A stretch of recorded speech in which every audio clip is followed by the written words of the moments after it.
chini, Mogidioyo. Mogidi chini kwa chini, Mogidioyo. Mogidi chini kwa chini, Mogidioyo. Mogidioyo. Nakea newe uinaga, Mogidioyo. Nakea newe uinaga, Mogidioyo. Nakea newe uinaga, Mogidioyo. Mogidioyo.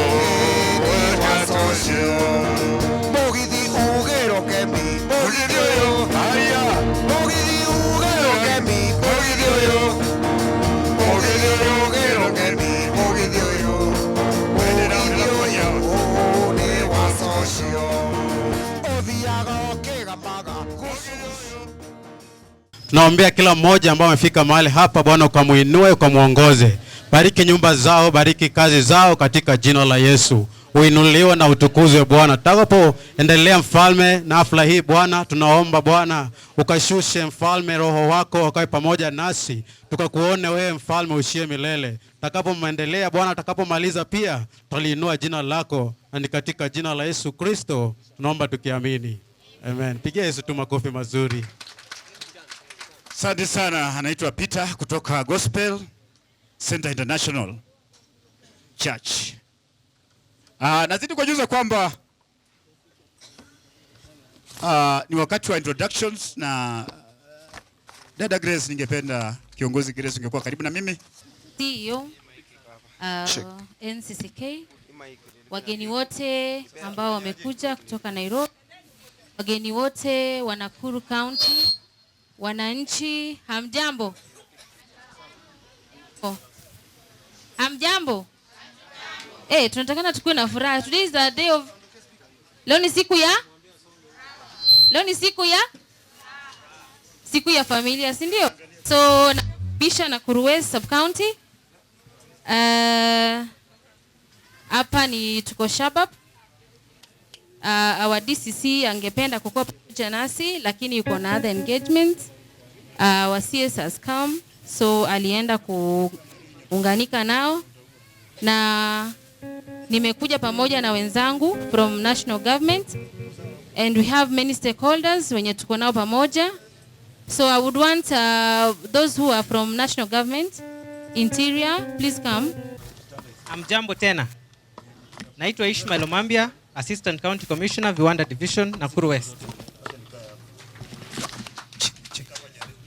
Hamjambo. Hamjambo. Mimi ninaitwa Joel Atuti, Chief Viwanda Locations. Hamjamboni. Naitwa Simon Mwangi, Assistant Chief wa mahala hapa mlipo. Kwa hivyo karibuni sana hapa Shabab. Hamjambo wananchi. Kwa majina naitwa Jane Ndoita, OCS Kaptembo Police Station. Hamjambo wote. Naitwa Evans Kea kutoka kwa Permanent Presidential Music Commission Nakuru. So, thank you. Thank you, sir. Ningependa kuwakaribisha stakeholders ambao wote mko hapa, msimame. Stakeholders ambao mko mmejumuika nasi, tafadhali msimame.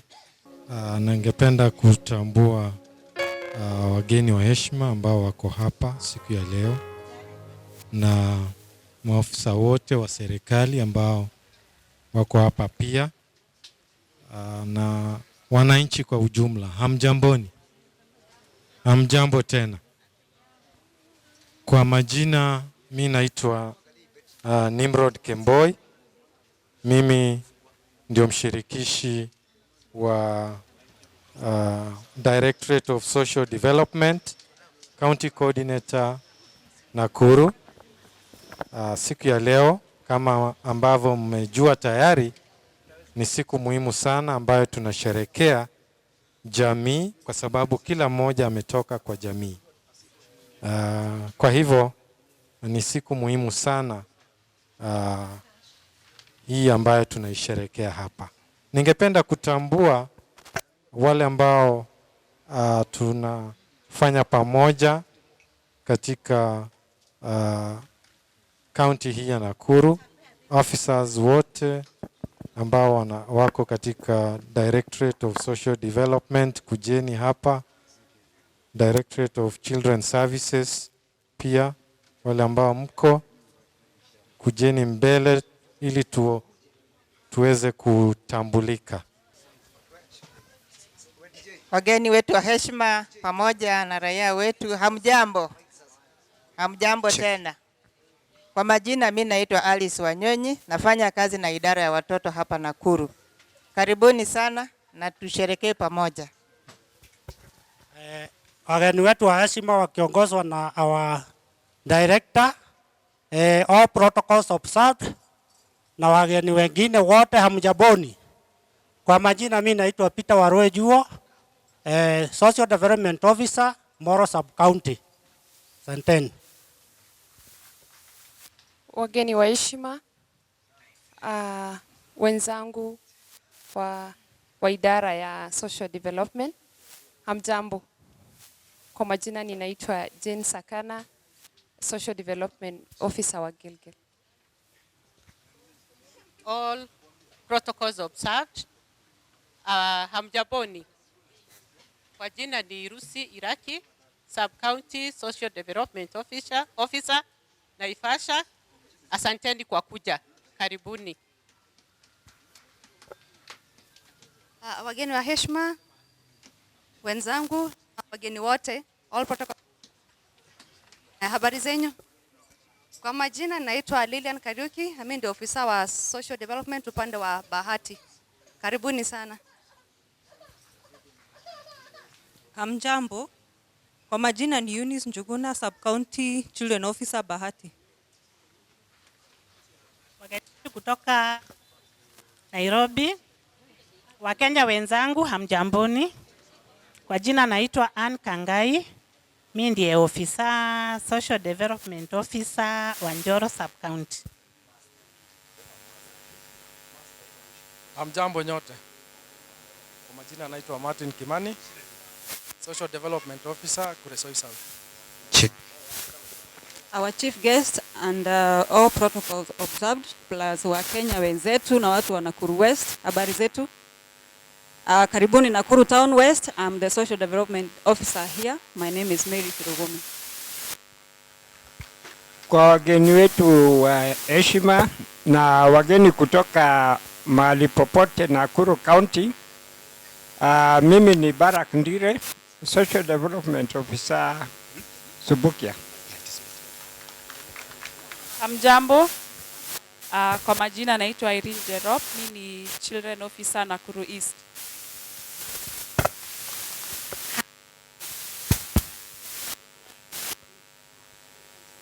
Robi Agnes.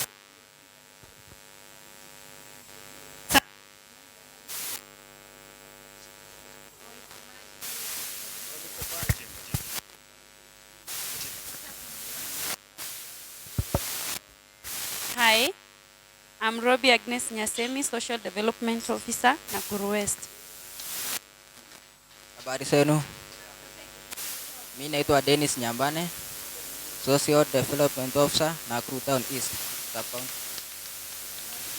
Habari zenu. Naitwa Phoebe Kemunto, Social Development Officer Nakuru West. Hamjamboni. Mimi naitwa Priscilla Lapat, under County Coordinator's Office Nakuru. Hamjamboni. Kwa majina naitwa Ugaro Siocha, Children Officer Nakuru West Sub-County. All protocols observed. Wageni wetu wa heshima wote waliohudhuria sherehe hii. My name is Ann Mwangi, Social Development Officer Nakuru East. Karibuni sana. Wageni wa heshima wote, kwa majina naitwa Arusi Munio, ofisa Huduma Center. Good afternoon. All protocols observed. I am Nyakamba Mata, Rongai Sub-County. Hamjamboni. Wageni wetu wa heshima, wananchi wa Kenya, hamjambo. Kwa majina naitwa Michael Kaburu, mimi ndio ofisa wa walemavu Nakuru County, na ningetaka kuwakaribisha sana Nakuru County. Ningependa pia kutambua wale ambao wame partners ambao wako mahali hapa. Kwanza sijui kama mtu wa county yuko hapa, sijawaona. County Government of Nakuru hawajafika. Kuna mmoja, yes, wawili. Njoni tu mjitambulishe.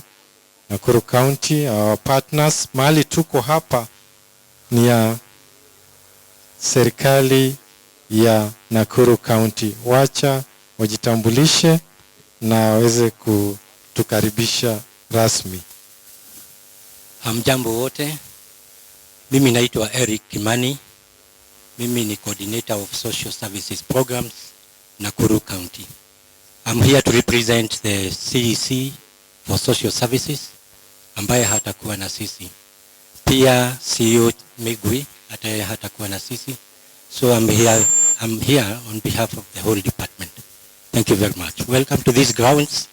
They belong to us. Thank you. Bwana sifiwe. Hallelujah. Majina naitwa Geoffrey Ongere.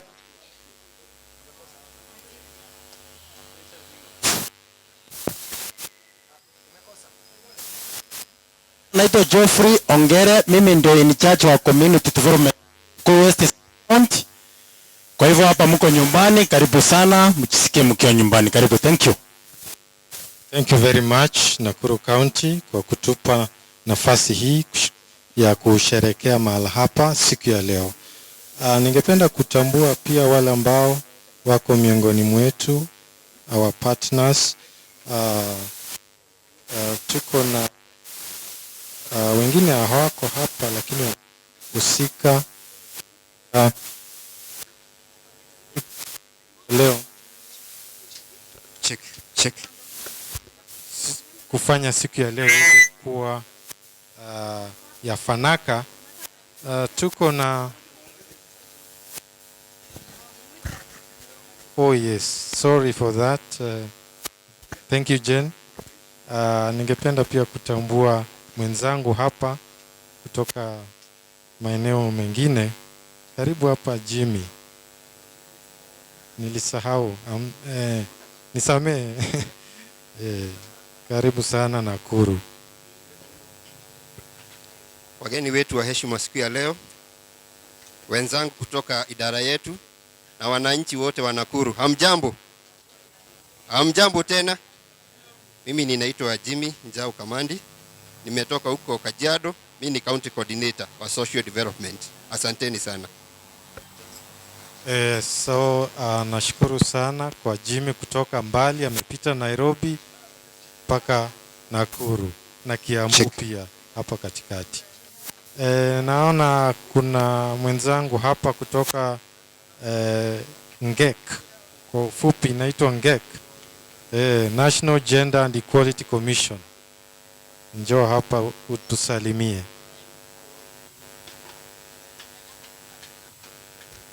All protocols observed. Wageni waheshimiwa na wananchi wote, hamjambo?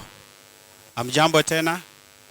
Kwa majina naitwa Douglas Wawire, nafanya kazi na National Gender and Equality Commission Nakuru Regional Office, na nafuraha sana kukutana na wananchi wote kuadhimisha hii siku. Asante. Asante sana Wawire kwa kuweza kufika siku ya leo. Tuko na pia wale stakeholders ambao nawaona wako hapa, ambao tunahusika pamoja katika program ya Inua Jamii kutoka Kenya Women Finance Trust. Simameni mahali mko muwevu. Yes, Teresa and Rachel from Kenya Women Finance Trust walikubali mwaliko wa kuja hapa siku ya leo. Post Bank pia waliweza kufika hapa, wako na hema pale. Skyline Sacco wako hapa pia. Tuko na wale ambao pia wamehusika kwa ukuu sana. Youth Bila Noma. Youth Bila Noma mko wapi? Vijana hawa Youth Bila Noma, asanteni sana, mmehusika pakubwa kwa kufanikisha siku ya leo, na baadaye mmoja wenu ataweza kuongea hapa. Pia Hindu Council of Kenya Nakuru chapter wameweza kutusaidia katika siku ya leo iweze kufana. Lions Club of Nakuru pia wameweza kuhusika katika kufanya siku ya leo kuweza kuwa nzuri jinsi ilivyo vile mnaona.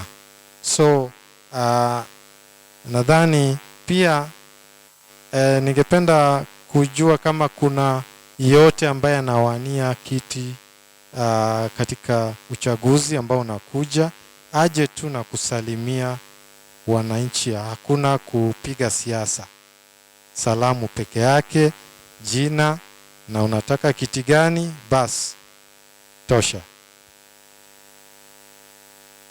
Sababu ni vijana hawa wanataka kuchukua. Wananchi hamjambo?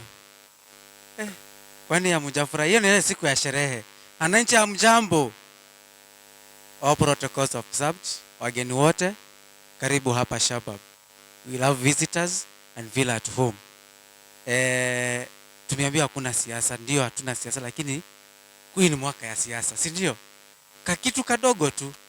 Sisi wote ni wananchi na hii sherehe haingekuwa kama hatuna amani, si ndio?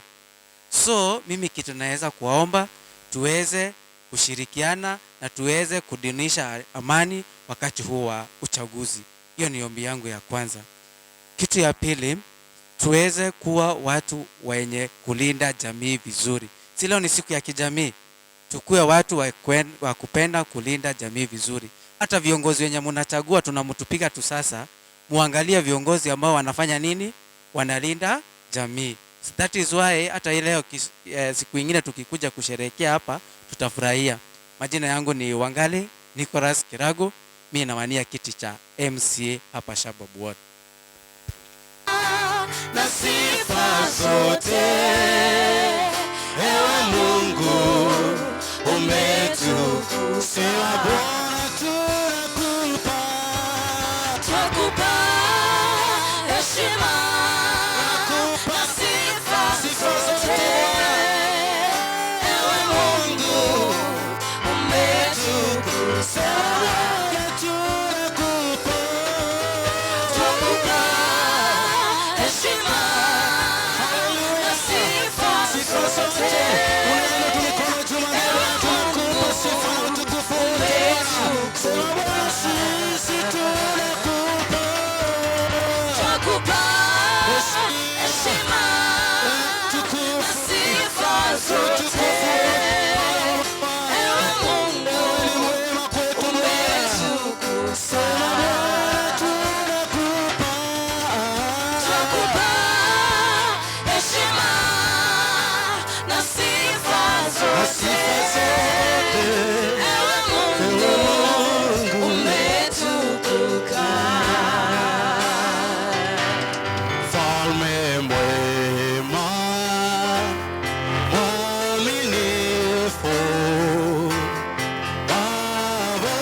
tunakupa heshima na sifa zote. Sifa zote ewe Mungu umetukuka.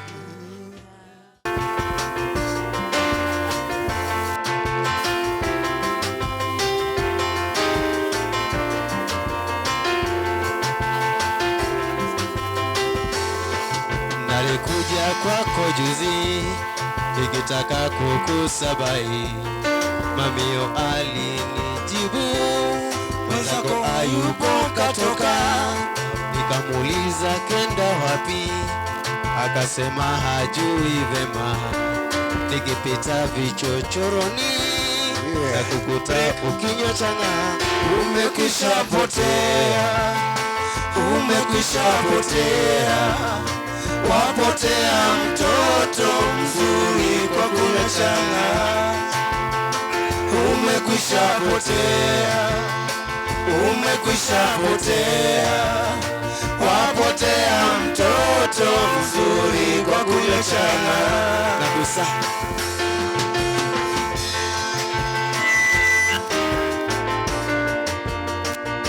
wapi bango?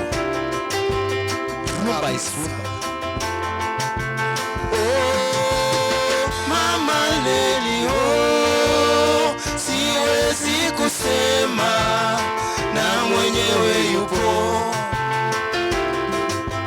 Oh, mama leli oh, siwezi kusema na mwenyewe yupo. Kila nikifikiria kifo. Thank you, PPMC. Asante sana, thank you. Kifo cha. Ningependa kutambua kuna mmoja ambaye yuko hapa, anaitwa Kimani from Group Monitoring Unit. Mahali huko wave, mambo ya vikundi, wakati wako na challenges, anatusaidia sana kwa conflict resolution. Anafanya Nakuru and beyond. Hata kuna award alipata State House kwa sababu ya kazi ambayo anafanya na vikundi. So tunamwenzi sana kwa kazi ambayo anatufanyia katika maeneo haya. Lingine ambalo tunaenda katika hatua nyingine kwa sasa ya watu kuweza kutuelezea jinsi ambavyo maisha katika miji iko kwao kibinafsi, jinsi mambo ambayo wanapitia katika maeneo haya. Kwa hilo ningependa kuita Lucy, njoo hapa mbele uweze kutuambia jinsi maisha ilivyo katika miji yetu kwa dakika 3. Tuelezee mahali mnayekumbana nayo. Wale wa mama hawana mabwana yao, wako peke yao, wanashinda nyingi. Mimi kama mimi ni mmoja, nina watoto walisoma na wana kazi. Hata nyumba na shido ni kulipa. Sasa naomba ule serikali itaweza kusaidia ile mama hawana mabwana sawa. Kwani hawa single mothers tuna shida, wengine hata wanalalaja. Mwingine aliwachiwa ni hawa wasichana watoto, ana kitu ya kupewa watoto na anezeeka kama mimi.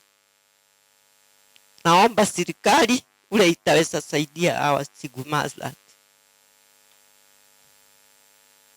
Watoto wetu ndio hawa walikosa makazi, hawana kazi, kazi ilikosa.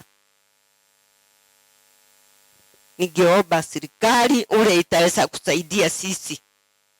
Wale wana mabwana, pengine ulikufiwa, una kwa kukaa, mambo ni mingi.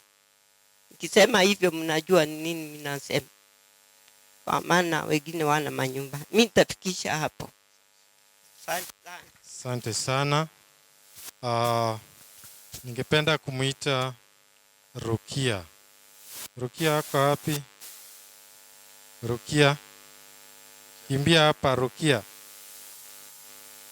Kuongea kwa niaba ya vijana katika miji yetu.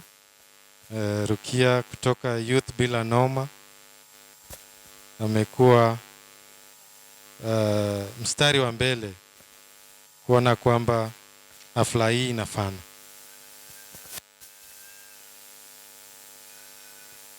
Habari ya mchana, wageni waheshimiwa, karibuni sana katika hafla ya leo.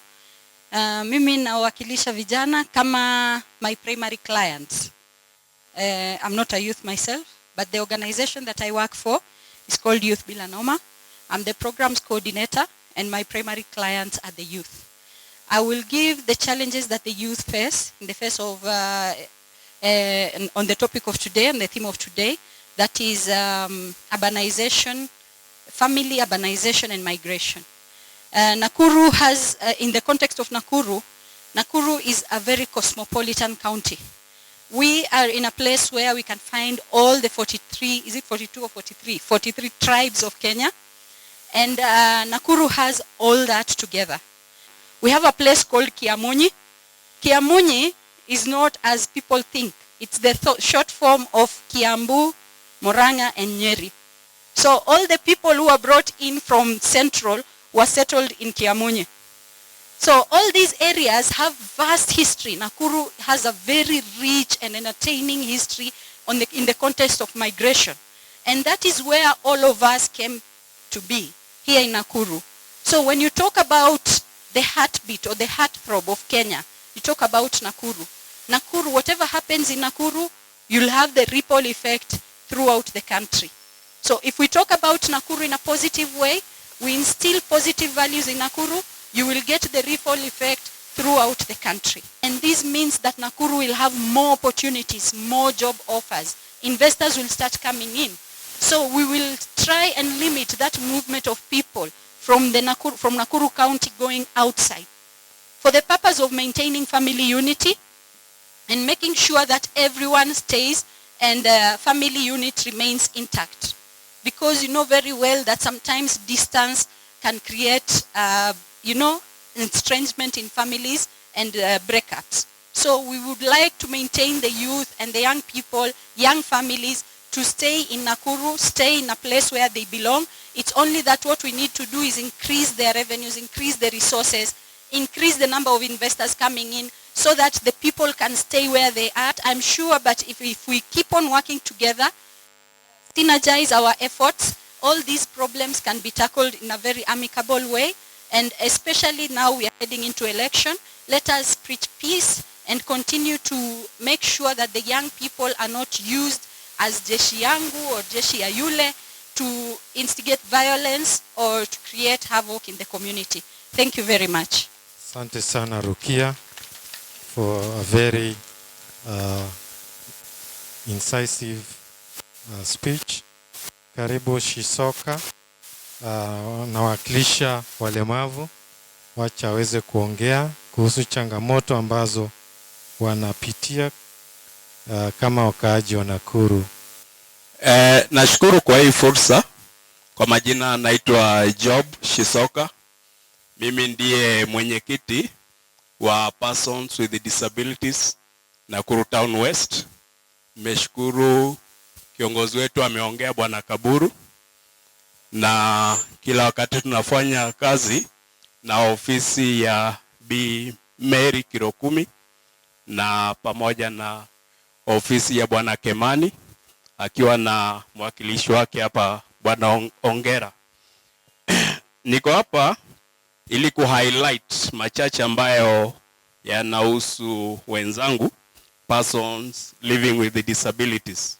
Na mara nyingi watu tunasema kwamba wakati tunaongea kuhusu masuala yanayohusu PWDs, sio hao tu, sababu huwa tunasema every person ni candidate to disability.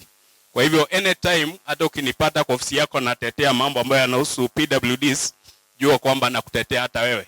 Sababu leo uko hivi na hujafa hujaumbika, hujui kesho kuko vipi. Kwa hivyo anytime ninatetea masuala ya PWDs, be sure kwamba ninatetea hata masuala ambayo yanakuhusu. Tangu wakati wa COVID, PWDs wamepitia changamoto kadhaa ya ikiwemo kufungwa kwa biashara sababu ya hali ilivyokuwa, na kuna wale ambao walikuwa wameajiriwa especially kwa private sectors na wakaachishwa kazi sababu mara nyingi pale ambapo kunatokea retrenchment na wale huwa mwanzo kuangaliwa sana ni PWDs, sababu huwa inaonekana ni kama hawana umuhimu sana. Kwa sababu hiyo wamepitia changamoto kadhaa, na vile vile kulikuwa na hii shughuli ile ya Inua Jamii ambapo walikuwa ni kama walikuwa wanasafisha rekodi yao, na tumekuwa na complaints kwamba kuna wale wengine hata ni unapata ni shows living with disabilities na walikuwa kwa huo mradi, na wengine pia ni persons with disabilities walikuwa kwa huo mradi na waliondolewa, lakini hawajapewa ile good reason. Maybe ombi tu ni kwamba wale maofisa wakati mnawaeleza kwamba wameondolewa kwa huo mradi, ni vyema mnawapea ile convincing reason, ili hata akienda nyumbani, especially kani shosho, asiende akiwa na kulaani. Na challenge nyingine ambayo tumekuwa tukipitia ni kama tu wananchi wa kawaida, PWDs pia ni wanadamu, kwa hivyo yale wamepitia ni mengi, na imekuwa ombi letu kwa muda mrefu, especially to county government of Nakuru, kwamba kuna ile Disability Act ambayo ilikuwa imepitishwa 2016, na imekuwa ni ombi letu kwa muda mrefu kwamba iwe implemented. Kwa hivyo tafadhali, tunaona kwamba suluhisho kwa shida za PWDs ambao wa Nakuru County huenda ikawa iko ndani ya hiyo act once implemented, and then kuna board ambayo ilikuwa iformiwe, disability board. Nadhani mambo mengi ambayo inahusu PWDs itakuwa inashughulikiwa hapo ndani. Na wakati tunaongea kuhusu PWDs huwa hatusahau kuna caregivers, sababu kuna wazazi ambao wana watoto walemavu, na vile vile kuna guardians ambao wana take care of PWDs. Kwa hivyo huwa kila wakati tunaomba county government, tafadhali mambo ambayo inahusu PWDs jaribu kuhusisha wale caregivers, na ni ombi letu kwamba wale caregivers pia, sababu unapata kuna mama single mother ana mtoto ama watoto walemavu na anategemea biashara ya sukuma wiki ama ya kibanda hapo nje ya nyumba yake, na hawezi acha huyo mtoto ambaye maybe yuko na ile multiple disability.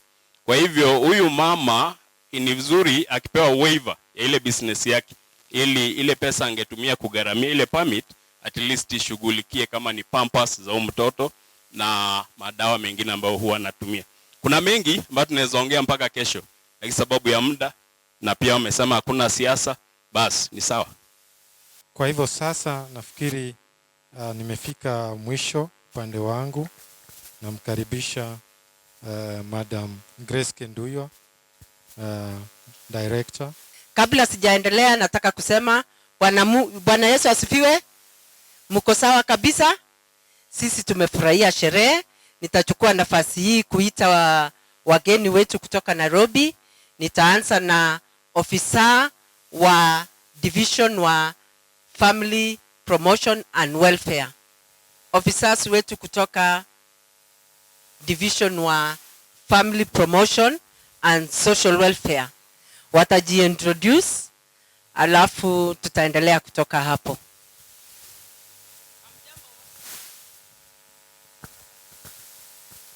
Amjambo wageni, all protocols observed. Kwa majina naitwa Charity Kiilu, nimetoka katika idara ya huduma za jamii, na ile sehemu ninafanya ni ile inashughulikia masuala ya wazee.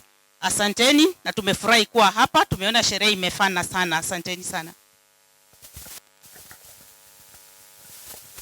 Hamjambo. Kwa majina naitwa Masi Kuria, Family Promotion and Social Welfare Division, na nimeshukuru sana kwa kuwa hapa. I'm honored, na tuzidi kuangalia masilahi ya familia. Asanteni. Habari zenyu nyote. Kwa majina naitwa Diana Mageria kutoka Directorate of Social Development, na nimefurahia sana kuwa hapa. Asanteni. Hamjamboni nyote. Mimi majina naitwa Christopher Muridhi kutoka hiyo idara ya Social Development, na bado niko hapo kwa mambo ya familia, na nimeshukuru sana kukua hapa karibu na nyinyi. Nimeshukuru sana. Asanteni. Habari ya leo. Naitwa Brian Chepchei.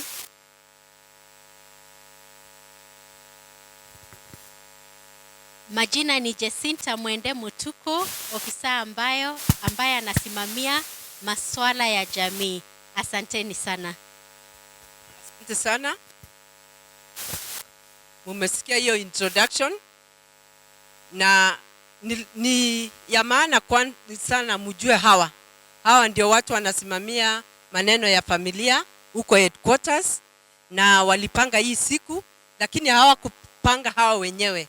Tuko na National Committee, naomba pia wakuja hapa mbele ndio wawasalamie kabla tujapatia guest of key speakers today. Karibuni sana stakeholders.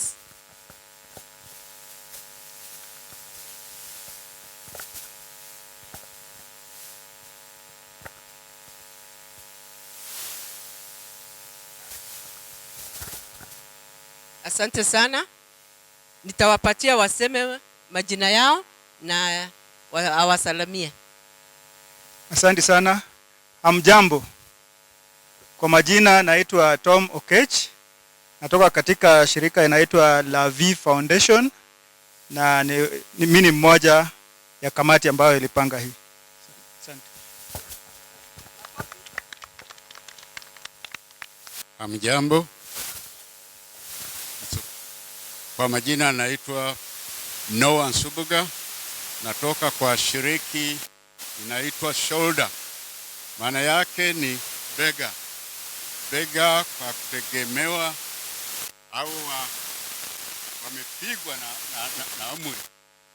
Lakini ukiwa na nguvu bado bega kwa yake. Jamboni, kwa majina naitwa Kundi, fanya committee kutoka Nairobi. I founded an organization naitwa Starrise Mentors yenye me specialize kumentor vijana na watoto. Tunatumia music, team building, music production, hizo zote kuingiza vijana ili tuwafunze mienendo mizuri zenye zitawasaidia maishani. Asanteni. Hamjambo. Kwa majina naitwa Mama Agnes Kariuki, natoka Kibera Daycare Center for the Elderly. Na ninasikia mmoja akisema ati Nakuru ndio kuna the 42 tribes. The same as Kibera. We have the 42 tribes. Shida zote, mambo zote zimerara huko. Tunajaribu kusaidiana na serikali vile tunaweza, tatua kidogo kidogo. Hatuwezi lakini ni kujaribu. Asanteni sana. Asante sana, mnaweza kuketi. Kwa sababu ya muda nitawafahamisha ya kwamba sherehe kama hizi zinaendelea kila mahali. Wakati tunapoendelea matayarishi kama hayo inaendelea huko Kajiado, sio Kajiado, Kilifi, Uasin Gishu, Kisumu, Garissa, Kiambu, Siaya na Kwale. Na nataka kuwajulisha tena ya kwamba tunaposimama na nyinyi pia tuko online. Mnaonekana Kenya mzima, na ninataka kuchukua nafasi hii kushukuru nyinyi kwa sababu imefana sana na mnaangaliwa kila mahali. Lakini wakati huu sasa nitapatia key guest speakers today ndio watuambie maana ya siku hii kwa laini yao, ili sisi wote tuelewe kwa nini tuko hapa na ni kwa njia gani lazima tuangalie jamii. Nafasi huu sasa nitapatia key speaker Dr. Francisca Ongecha. Yeye ni Dean kutoka School of Medicine, Kenyatta University. Nimefurahi kuwa hapa siku ya leo na ningependa mniruhusu niongee na Kiingereza kidogo, alafu tutaendelea na Kiswahili. Masaa imeenda, muda imeenda, kwa hivyo nitasema kwa haraka. Naleta salamu za kutoka Kenyatta University. My Vice Chancellor anajua niko hapa na alisema niwasalimie sababu sisi pia tuko na familia tunaita Kenyatta University. Kwanza tunasema sisi ni county. what is the importance of the day we are having today? We know that many cities have come up since, I think we can talk about 1948. Many cities have come up. Before, there were only like about 17, and today we have 372 towns, or what we call urban centers. It doesn't have to be a big city, but as long as it's a center that people go for services, then that becomes an urban center, because it will attract many people. So what has happened to us? We have had that development. And what comes with that development? Migration. People will go to where services are. And that is the reason why even Nakuru County today, which is Nakuru City, we have over 43 tribes, the whole nation represented. Thank you, Rukia, for that history. I think everybody was enlightened. Every day you learn something. I have learned something. I have left with Kiamuni. So why is it important to us? Many people are now, the population in the cities is increasing.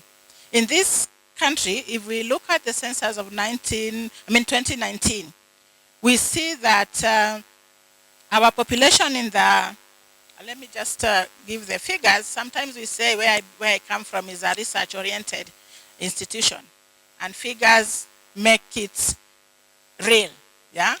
So for today, the global population, which is like about 7.6 billion, half of that global population live in urban centers, yeah? And we are saying that probably by 2050, we'll have about 67 to 70% living in urban centers. What does that tell us?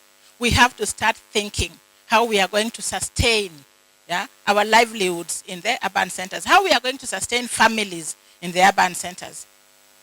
We are here today. We went to work, or we've reported to work in the morning. We'll be going back to our homes in the evening. What does that mean? Of these people who live in the urban centers, over 300 million globally actually live in informal settlements, the children. So what does that mean? Yeah? We know that sometimes, and a lot of times, services in informal settlements are not up to the required expectation of livelihoods. Yeah? They may be not safe, they may be insecurity. Basic services like housing can be not to the level that is expected, because ordinarily an improved housing that we require is to have a decent roof, decent floor, and even the wall, just as a basic minimum. But then in informal settlements, we find that the structures are having a lot of walls that we say are not a standard. 70% of people who live in these urban centers are staying in rental facilities. What does that mean? Every work you do every month, you must pay for a dwelling. Yeah? That's the basic thing that it's saying. So actually your efforts, what you make, first goes to your dwelling. We are hoping that this can be improved, yeah, so that we are able to own those dwellings, so that when you work, you don't have to give that money. You can use the money for something else. Two, when we look at again the proportion of people who live in these places, then you'll see that 31.2% of Kenyans today live in urban centers. And remember, in urban centers, people are searching. So then what about the nurturing of these families? We really need to think about that, because we are thinking about sustainability of families. Education, a lot of people are today educated, at least minimum education. Economic activity is now the problem. We are all going to look for jobs in urban centers. But there, only 45% of the people in urban centers are employed. A family has only 4 main functions, of which the first one is to regulate sexual activity. You know, sometimes people wonder, why do you start from sexual activity? If it was not for that, we wouldn't be here. Yeah? That is where the family begins. And the traditional society really took care of this. And we can see what is happening in urban centers today. So we really need to again think about how we want to work and sustain families. So adolescent sexual reproductive health is a sustainable way of managing sexual activity. And then the third responsibility of the family is socialization of the children. Issues of language, values, who teaches our children these things? Today we see every child, I think it's from age 3. Some of them, they take them at 1.5 years.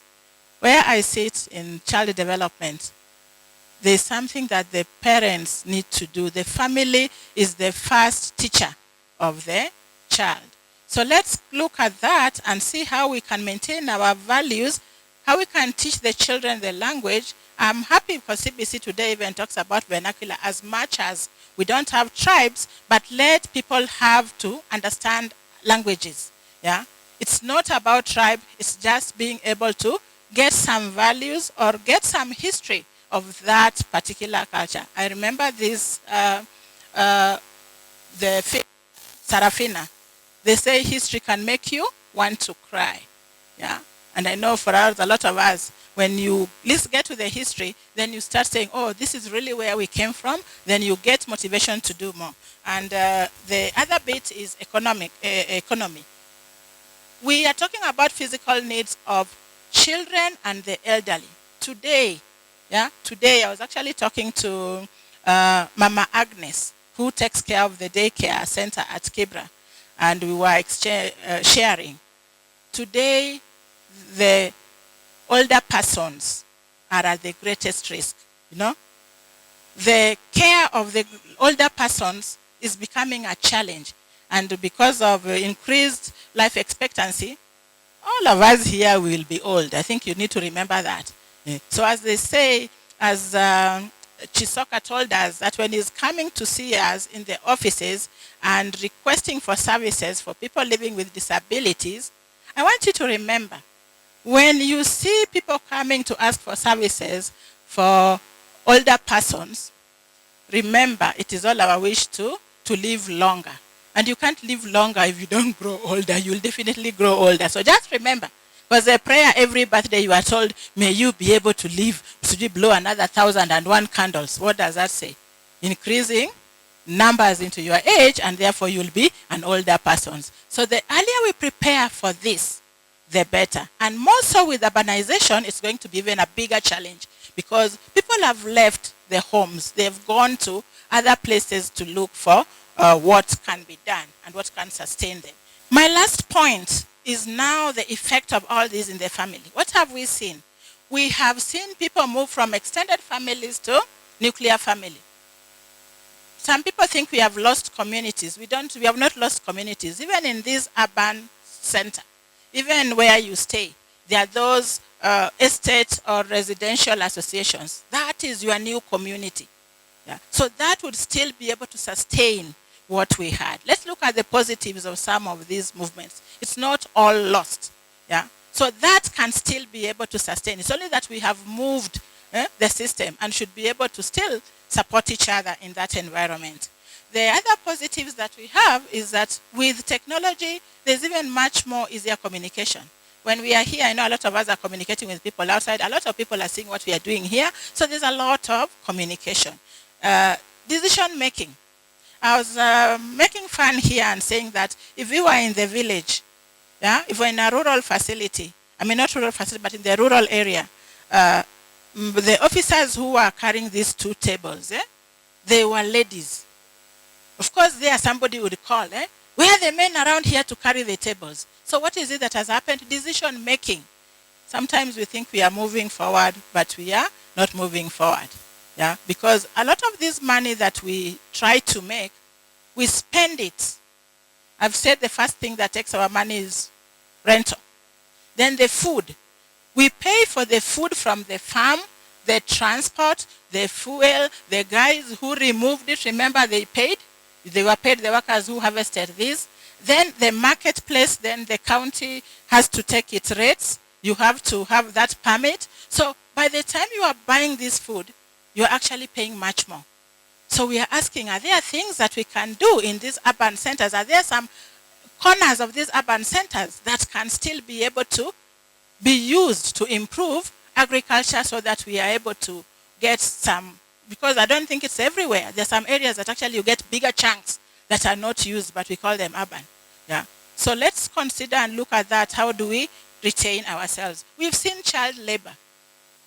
These are some of the negatives that we are seeing, child labor, because if we've seen the kids asking us for dipetano and saidina chakula, you know, why is that? When they are hungry, they've come, and remember the children cannot work, but they will still be forced. That begging is actually child labor because they are trying to earn some income. Isn't it labor? Because these urban centers are with us and they are only increasing. If you can come from 17 in 1948 to 372 in 2019, then you can imagine the figures that we are thinking about. So it's not about saying that urbanization is bad, but how do we sustain livelihoods with urbanization? How do we supply water? And how do we supply energy? These are basic services that we need. So ladies and gentlemen, I want to leave you with that, and thank you for listening. The CEO, the Directorate of Social Development, representatives of the government, na wageni wetu wote waheshimiwa. Good afternoon. Nimeshukuru sana kwa muda kushare, kusema kitu moja au mbili kuhusu kazi nafanya na vijana. Nashukuru sana the leadership team for giving us young people an opportunity to also participate. As you all know, vijana ndo the wheels of the future men.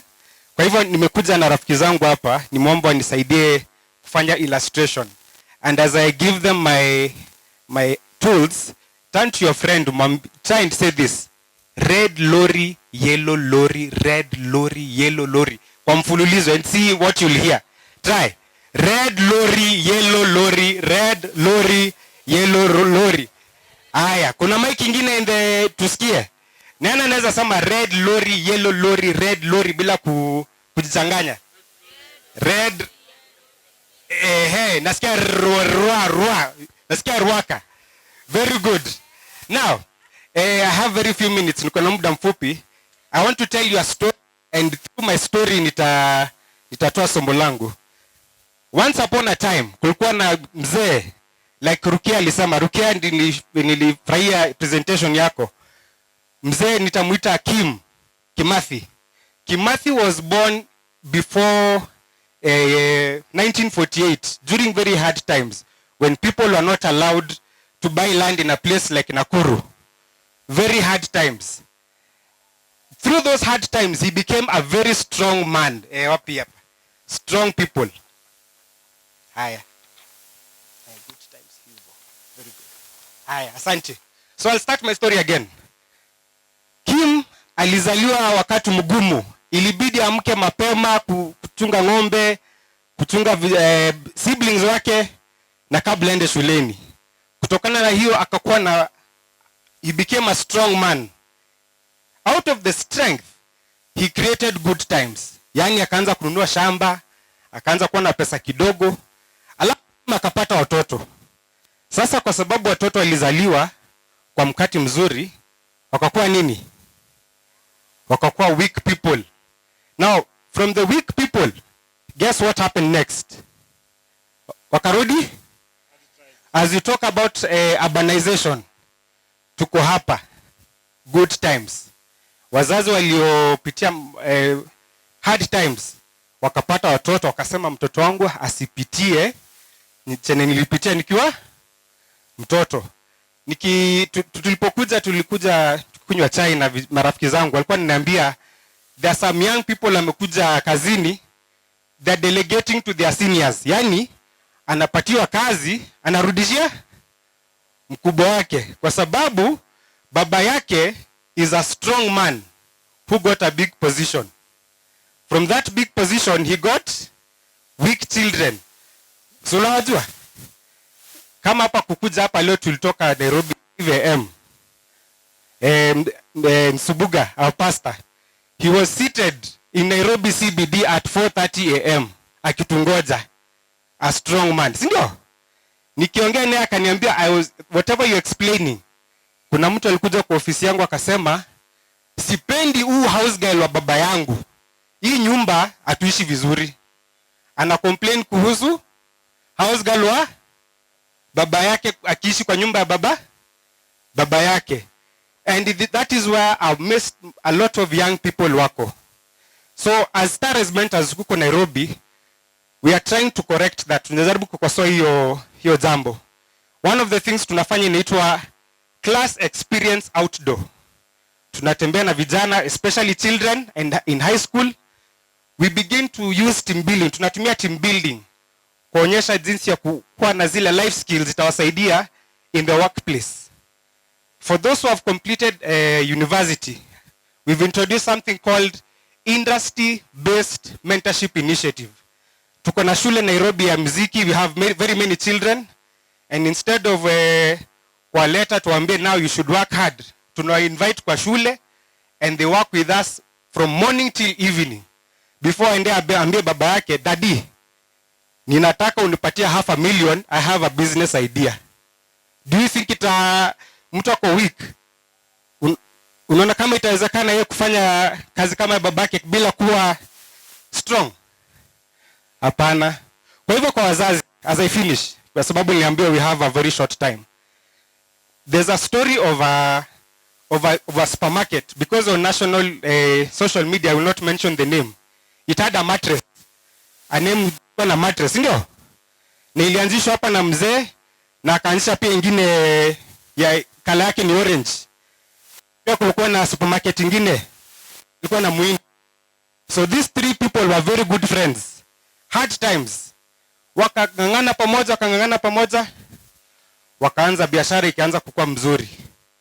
Supermarket ikakuwa mzuri hadi akamwambia, kwa sababu wewe ni rafiki yangu, in fact it was the small brother, younger brother. Akamwambia nimekuachia, nitaanzisha ingine.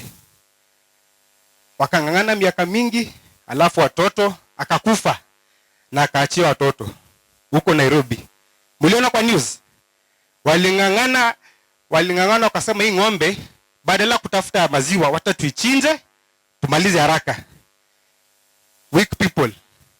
Juzi tuliona watoto wao kwa national TV wana complain, wanasema babu yetu alikuwa bilionea, kwa nini sisi tuna ngangana? Kwa hivyo parents and stakeholders, may God help us that we don't become strong peke yetu. Tunaacha watoto wakiwa melala. Na akiwa melala, hizi vitu zote tumejenga, hakuna mtu mwenye anabaki kuichunga. Kwa hivyo my closing statement ni, it is not what you're building, but who you're leaving behind that's more important. It is not it is who you're leaving that's more important. Because you can build all the good times, but watu unaacha nyuma, kabla uzikwe, wameshaanza kusubdivide mashamba. Wanangoja mzee akufe. Kwa hivyo nashukuru sana kwa hii siku kama vijana, na ninaomba tutaweza kupartner with many of you ili wanangoja wazee wakufe ili wagawane mashamba. Asanteni sana na nashukuru sana kwa muda. Asante. Our guest of honor, Abdul Mohammed, on behalf of the Permanent Secretary, PS Marwa. Mohammed is the Executive Director of the National Council for Children Services. The provincial administration team, when I say provincial administration, you can tell my age. Nowadays I hear they refer themselves as interior. All the members from the interior government, provincial administration from my end, the county government representatives, thank you very much for being here, and even the testimony that has been given that you, as much as possible, waive the licenses for persons with disabilities. We have the team from Nakuru that has made this day beautiful and possible, led by the county coordinator. And thank you for the collaboration with all the other members of the Department of Children's Services, the National Council for Persons with Disability, again, the county government, na wengine wengi ambao pengine hawakutajwa. I want to salute the national team that organized this sherehe. One, because of organizing, it has taken a lot of time to do this, and more importantly, for even coming to be with us. Kibera, Tom, Pastor, I've met a new friend, Cave. Thank you very much. Daktari, Francisca, oh my goodness, thank you very much for your presentation and their messages that some of us have picked. I'm still in the salutation. Yes, there are those who have wameongea kwa niaba ya wengine. One of the things ambao nimepick is about the difficulties of the single mothers. It's good for us to note. Rukia, thank you very much for laying the foundation that urbanization is here to stay, and you don't choose where you'll be, isn't it? That is why we were told all the 43 tribes are here in Nakuru, and I think very rich history, sometimes which many of us hatujui. They are aspiring candidates for various positions in the coming elections. Thank you for coming, and thank you for not politicking, but calling upon all of us to maintain our peace, because we don't have any other county or country. Thank you very much for coming and even preaching that. My colleagues from the headquarters, led by Madam Kendiwa, thank you very much for all the work that you've done. Kuna wengine ambao wako hapa. My mothers, my fathers, my sisters, my aunties, my uncles, all the entertaining groups. Hamjambo. Hamujambo tena. Mi naitwa Muthoni Muriuki. Natoka kwa hiyo idara ya jinsia, huduma za jamii. Na kwa wakati huu tunaendesha gurudumu la maisha kwa wakati huu. Our guest of honor, I don't intend to say much. I don't know what you have to say. I think I'll just do two things. One, mliona officers wa huduma za jamii, children services and all that, wengi sana hapa. Na sijui kama mnajua ni kazi gani wameajiriwa kufanya.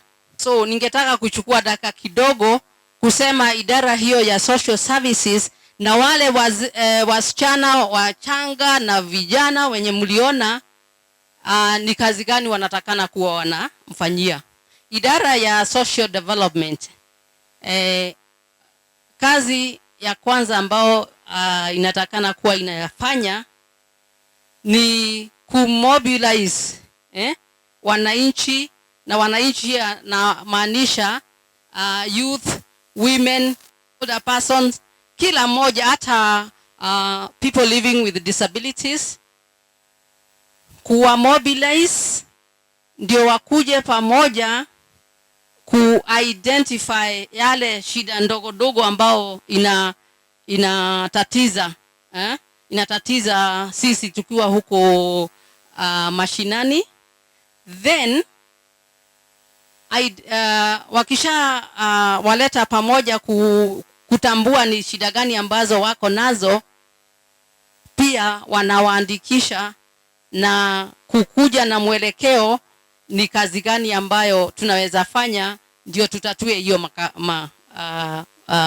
shida.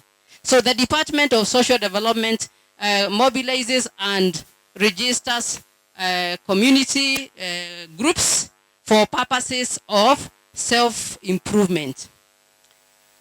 Kazi ingine, kwa hivyo ukitaka kuandikisha kikundi na ujue vile inatakana kuandikishwa. Hawa ofisa na walijisema kule wanatoka katika sub counties, tafadhali hawa ndio wanatakana nini muwaone. Ile kazi ingine ambayo Social Development Office does kulingana na mandate ambao tumepewa ni kushughulika na the promotion of the rights of persons with disabilities. Ijapokuwa tuna ofisa wa National Council for Persons with Disabilities, the overall mandate of policy development falls within the Department of Social Development. Kwa hivyo usiwe na kitu ambao inahusu disability unasema huwezi enda kwa Department of Social Development ati sababu kuna National Council. And I hope our officers are aware of this. The Older Persons Program, one of the officers who introduced herself here said that one of our responsibilities is to promote and protect persons with disabilities. And so hapa Nakuru najua kuna pahali wazee kama mimi na wengine wakati mwingine wanaenda to live for one reason or another. So those institutions that older persons wanaenda kuishi, hizo ni baadhi za miradi ya idara za huduma za jamii, of course in partnership with various organizations, NGOs, faith-based organizations and all that. Na kwa hivyo hata when wazee wanadhulumiwa pengine na their caregivers and other people, the office to report on those things is the Office of the Social Development, yeah? So that then you can refer them to the possible areas of interventions. So the other issue I've mentioned is the Inua Jamii, isn't it? Inua Jamii. Najua wakati huu idara ya social services ikitajwa, everybody about Inua Jamii. Hiyo mambo ingine nimesema ya community development, older persons issues, persons with disability inakuwa relegated to the back seat. Okay? Inua Jamii inahudumia very small proportion of watu ambao wanahitaji msaada.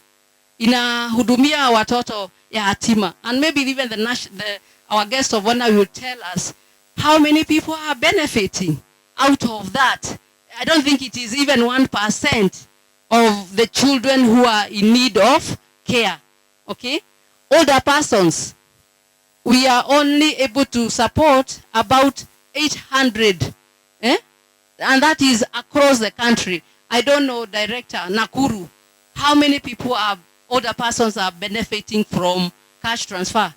So even as our officers, as we deal with older persons, don't just think about cash transfer. My good friend lady here has talked about the single mothers. Yeah?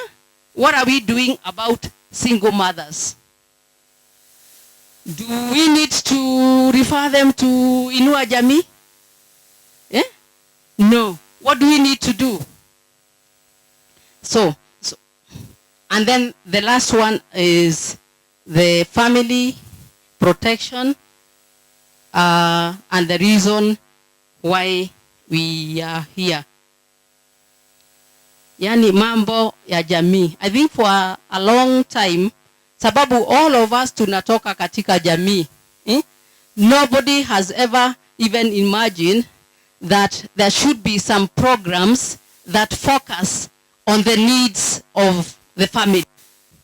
And so we are the pioneers as the State Department for Social Protection on the issues of the family. And to this extent, we start by coming up with a policy framework that will guide us on how we deal with the issues of families. I don't want to go to that. Nikuwa tu nataka watu wajue ya kwamba mbali na cash transfer na registration of self-help groups, haya mambo yengine yote hata ya familia iko chini ya Department of Social Development. Lakini who is a family?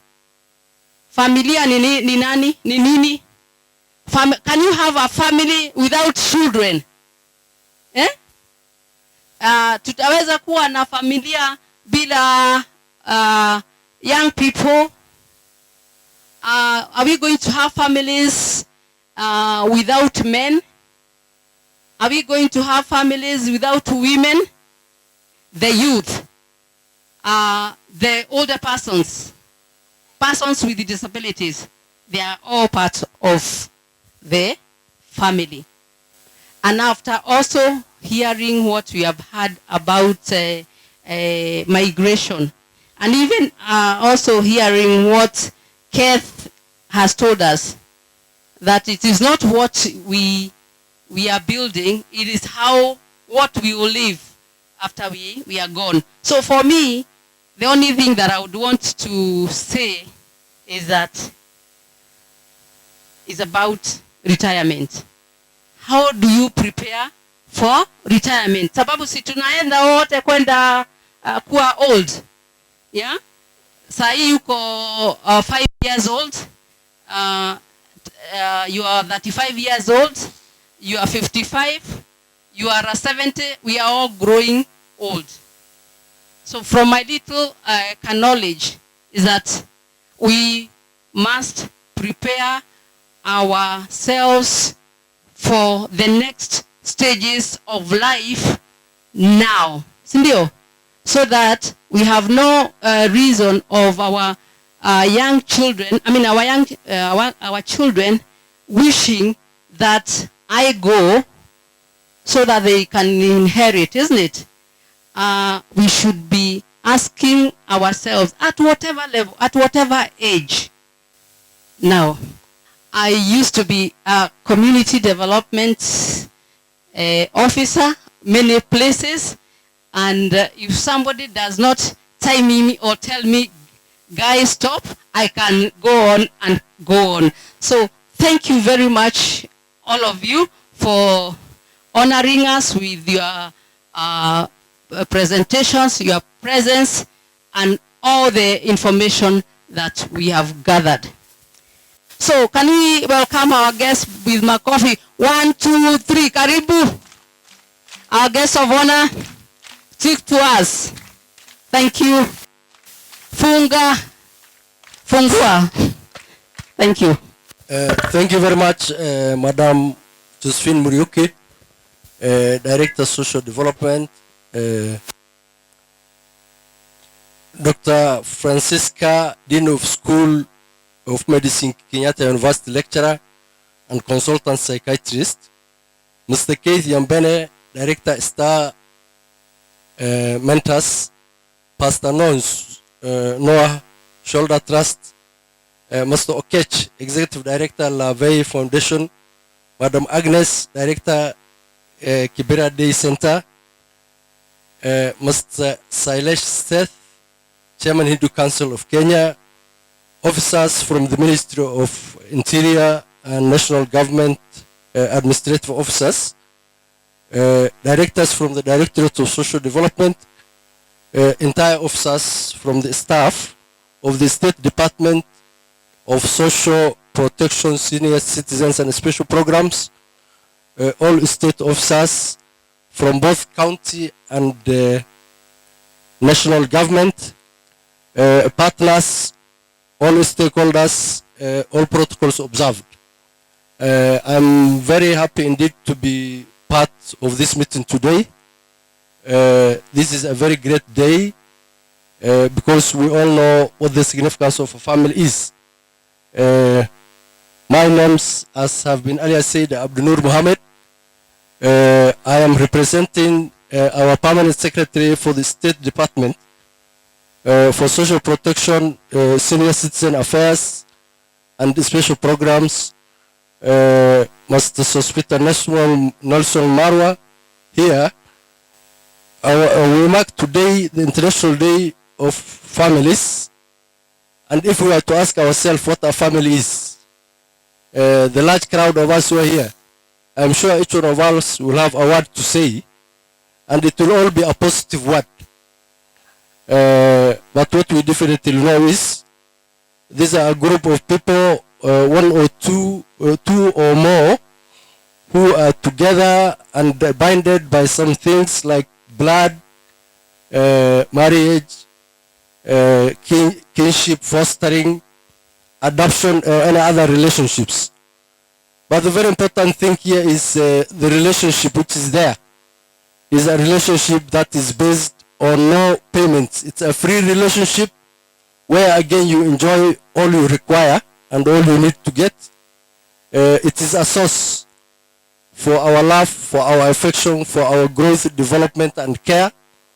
It's a source where we get our courage, our confidence, and our progress and everything about us.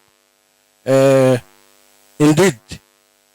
it is the natural unit that socialization takes place.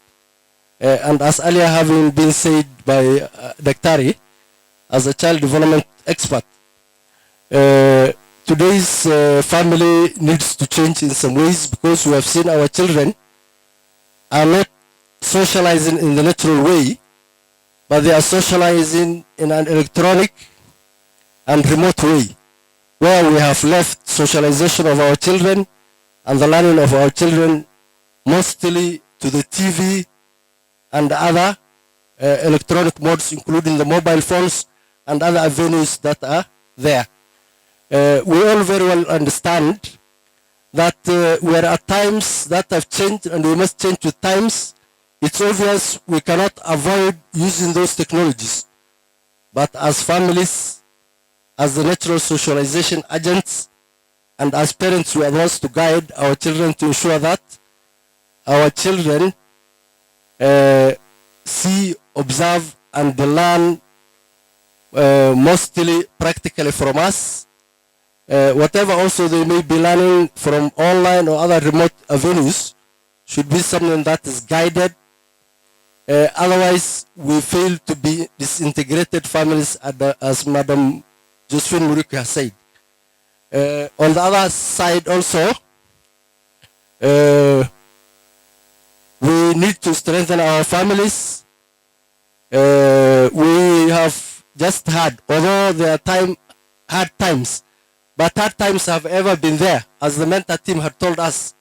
But those hard times had strong parents who made sure that those hard times do not take charge of them, but it is them who take charge of the hard times.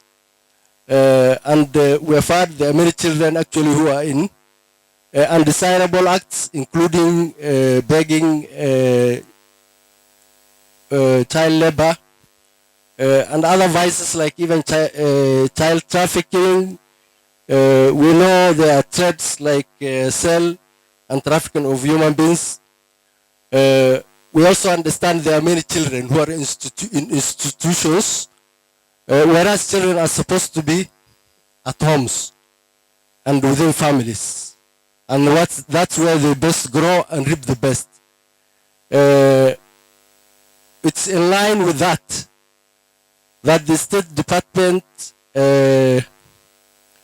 has developed a national care reform strategy where it's our expectation by the year 2032, as many children as possible are taken away from the institutions and back to our homes and the families. We know for us to strengthen and to help our families, it's not only a one-person show, it involves our individual as well as collective participation and contributions.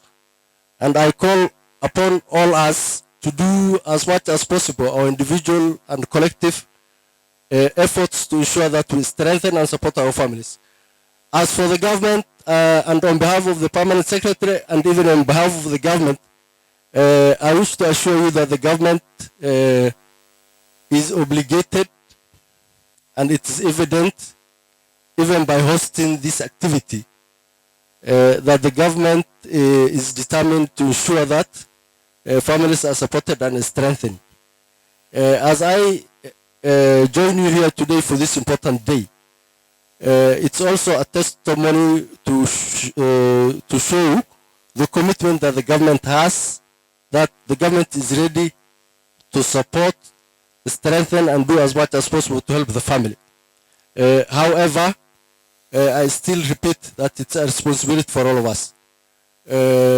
Before I go to read the speech, which was my main role here for today, I wish to remind us that the family is not only a very important thing, but the family indeed is everything to us in life.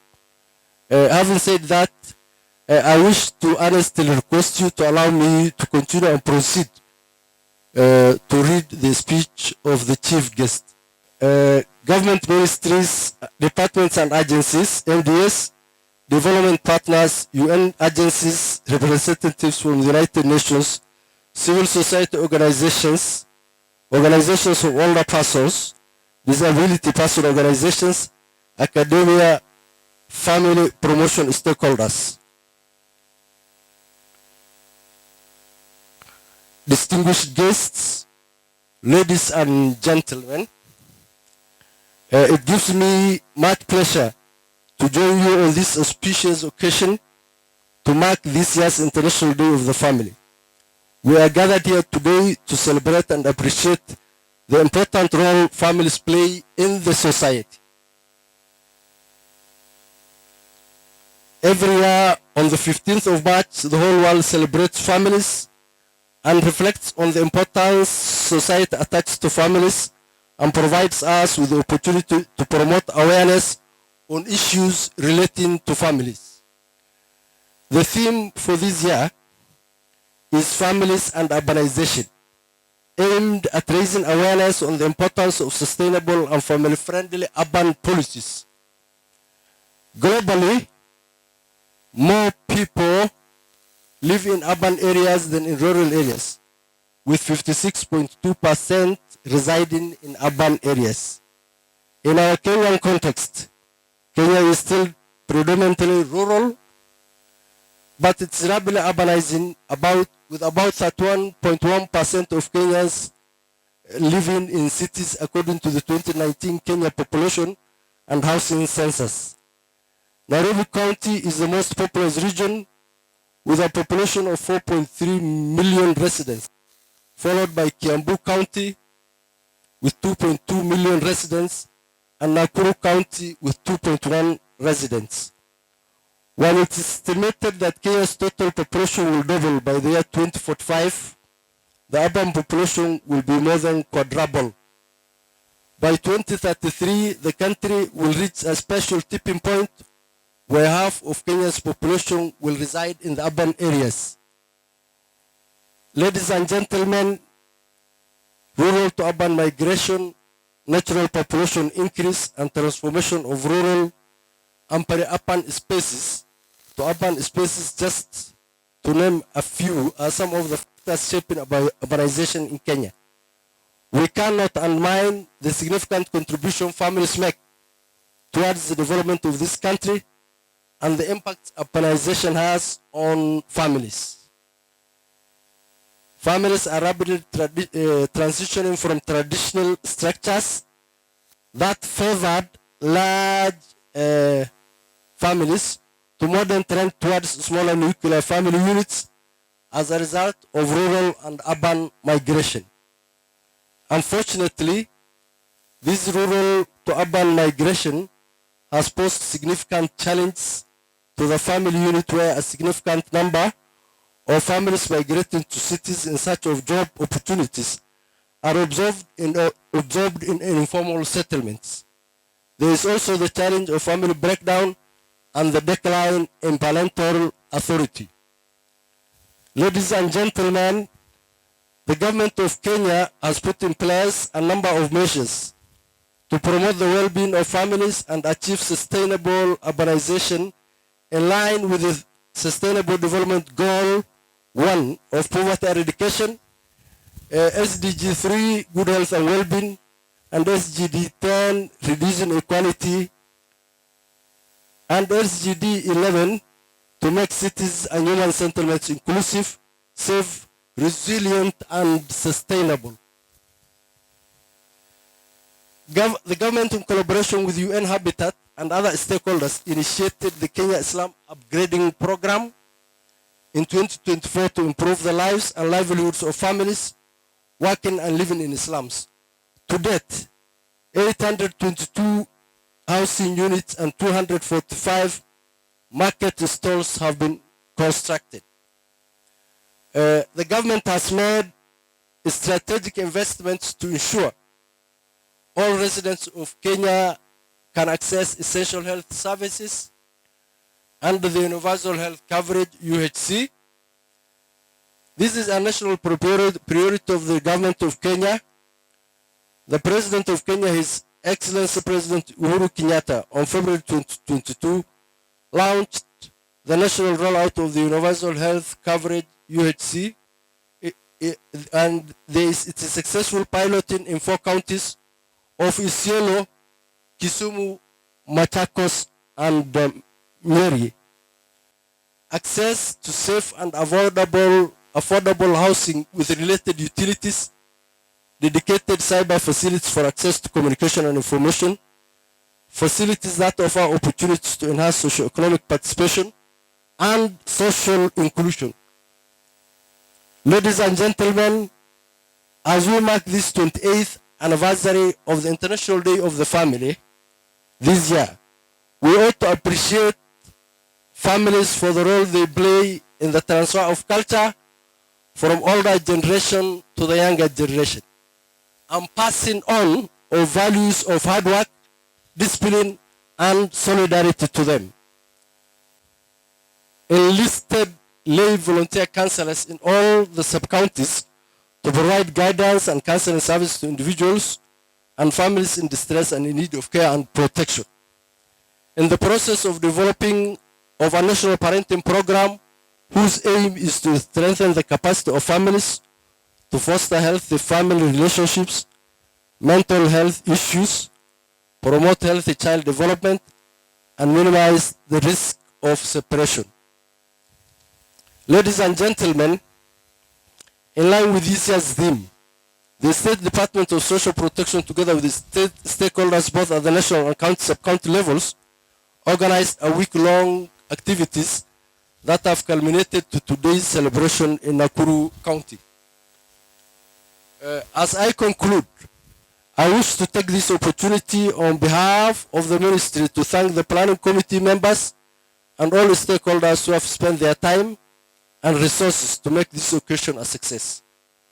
From my end, I wish to assure of all the government support towards any initiatives that promote well-being and address the plight of the families in Kenya. And the end of our speech, nampokea salamu kutoka PS Marwa. Thank you very much. Sasa ningependa kumwalika Pastor Nsubuga aweze kutoa a vote of thanks on behalf of Nairobi. Good afternoon once again. All protocols observed. I stand here to pass a vote of thanks on behalf of the National Planning Committee. The committee has been meeting days on end to make plans for this. I want to thank God, first of all, for making it possible for all of us to be here to celebrate family, which is not man's idea, but the idea of God. We were created in families, and God is very pleased when we stay in families. And we got a lot of wisdom that has resonated among us today on issues of the family. I would like to thank our guest of honor, the Honorable Abdinur Sheikh Mohammed, the CEO, National Council for Children's Services. He has given a two-pronged speech, one from himself saying family is key and we all bear responsibility to uphold families. And then he has brought to us, and we thank God for you, the message that has come from Honorable the P.S. Mwalwa that has touched on all aspects of the theme that we have, family, urbanization, and migration. We thank you. Will you pass our thanks back when you go back? That the National Planning Committee is very pleased with the message. We wish he was here, but he wasn't, but his message got here. I want to thank also the director, Mrs. Josephine Muriuki. Thank you very much. Thank you very much, Mrs. Grace. Thank you for welcoming us and coordinating the program. I would also want to thank Nimrod. Yes, you've also coordinated us very, very well from this end. I also want to thank the Jacinta. I don't want to leave you behind. Jacinta has coordinated us, even looking at issues of transport and the way we would arrive here. I don't think I would be here if Jacinta wasn't. But she has done many other things beyond just bringing Noah to Nakuru. So we thank God for you. I want to thank the county coordinator. Thank you for those messages that have come from the youth here who are talking about the weakness, the strengths, and the dying of our projects because we don't train our children very well. That was a great message. And the guest of honor, the guest speaker, Dr. Ari, thank you so much for your counsel from the paper that you gave. And we thank you for, I know you do many things at the University for Family. I know that from myself. And we thank God for you. My old colleagues, although I'm standing here, nobody can tell that I'm above 70. But I am, and as I said, as long as you have strength, work. Don't retire, even if they send you in that 1 month notice. Work goes with you. You are created here to work. And so thank you very much, ladies and gentlemen. Wazee wangu, asante kwa kuja. It's so difficult. Actually, when we were planning, yes, that clap they deserve. We were worried about how will we sustain those people all these hours. And they proved they are stronger than we thought. And so we thank God for you. May God bless you. And I think, as I said, if I've left you out of this mention, forgive me, but make sure you know that God has seen and God will bless you. Thank you very much, everyone. All protocols observed. Hamjaboni. Bwana Yesu asifiwe. Tunasikia mzuri. Yes, I'm also here to pass ends. Na najua we've been thanked, but it's not enough. So we continue to thank God even for this opportunity, hata kwa kutupatia wakati huu. Tukijua like 2 years ago, hatukuweza kucelebrate not only the day of the family, but many other days and many other events did not take place. Ni kwa sababu tunajua tulikuwa na wakati wa corona na ikakuwa gumu sana, especially to the families. Families were affected, and we thank God for remembering us this year, even as we continue to build up, even as we continue to recover, and we have seen what God is doing in families. What was actually ailing is now being healed. So we thank God. We also thank God for making it possible for each one of us to be here. Najua wengi tumetoka Bari, wengine tumetoka Nairobi, wengine tumetoka all corners of Nakuru. Na tunajua it took the hand of God. Ni kwa sababu kufika hapa, it's because of journey mercies, na tunaendelea kumshukuru Mungu hata tukirudi nyumbani. Mungu atakuwa nasi na tutaendelea kubarikiwa. Kwa hivyo tuko na watu wengi sana wametusaidia. And tukiwa hapa Nakuru, unajua kupanga na watu wa Nairobi na kufika hapa na wakati ukakuwa mzuri, it has not been easy. But we thank the committees from Nairobi. We also thank the committees from Nakuru. We know at times tulikuwa na mikutano at virtual meetings na tukakaa pamoja hata kama tukuweza kukua pamoja physically. Each one of us to sacrifice, we sacrificed our time na tukapaga. It was not easy, but it has become possible even to have a successful meeting. Kwa hivyo each one of us, kama ulikuwa kwa mkutano ama ulikuwa kwa meeting ya Nairobi, ukakuwa kwa virtual meeting, tukakuwa kwa county meetings, kila mmoja wetu, please we appreciate you for the Lord that you prayed. To our guests, thank you so much for honoring our request that you be with us, and for sure we can say we've been blessed. Na ile mambo mumeongea juu yake siku ya leo, it is like a seed that you have planted to each one of us. So with time, tutaona hata hapa Nakuru, tutaona the fruit of what is going to come after this day, because mumetufanya tukue wiser than we were, even as we handle families, even as we look at the issues of wale watu tuseme kama single parents na kila mmoja wetu. Kwa hivyo our guest, we appreciate your word, na kwa director wetu asante sana hata kwa kuwa nasi, hata for reminding us the officers ile kazi tunatakikana kukua tunafanya hapa tukihudumia our wananchi. And to our officers, thank you so much hata kwa ile kazi tunafanya, not only for today, as we are reminded by our director. Let's continue assisting our people.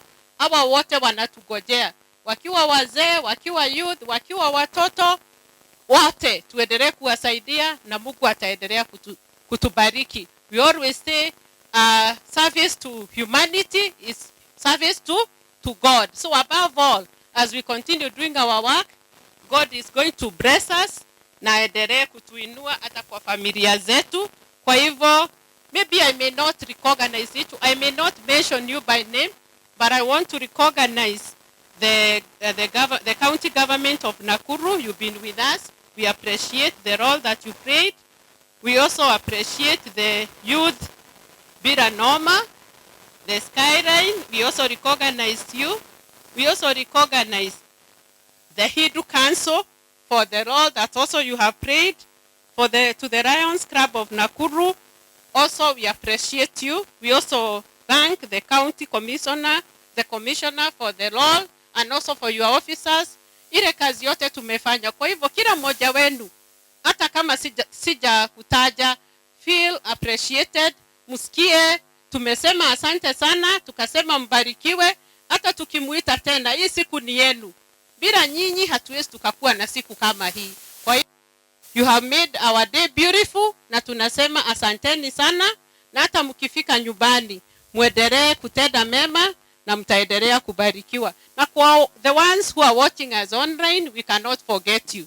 You've been with us, you followed us. Thank you for your time.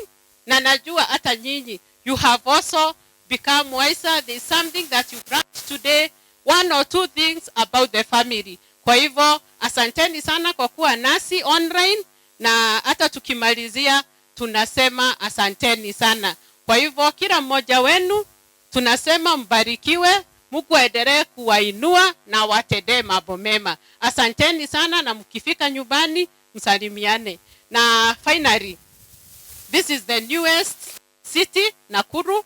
Kwa hivyo hata tukimalizia, tafadhali unaona, the weather is good, it's hot, you can relax here.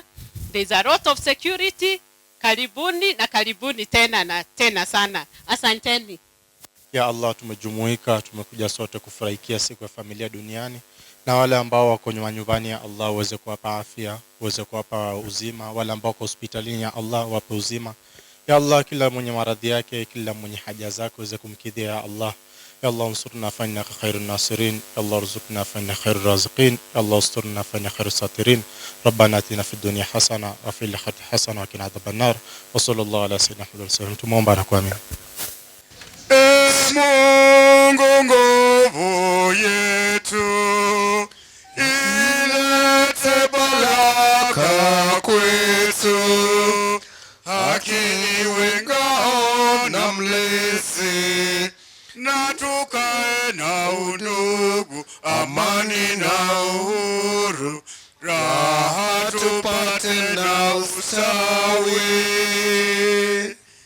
Mimi naikumbuka tu kama jana, tulifukuzwa kwetu kama taka. So kama una mani buda, hiyo ni noma. So kama who preach peace, hiyo ni ngori. Tukitumina noni upendo na mani. Vijana tujipange tusikuje kupangwa, vijana tujipange tusikuje kupangwa. Sisi Kenya moja, sisi damu moja, sisi Kenya moja, sisi damu moja, sisi damu moja. Ukabila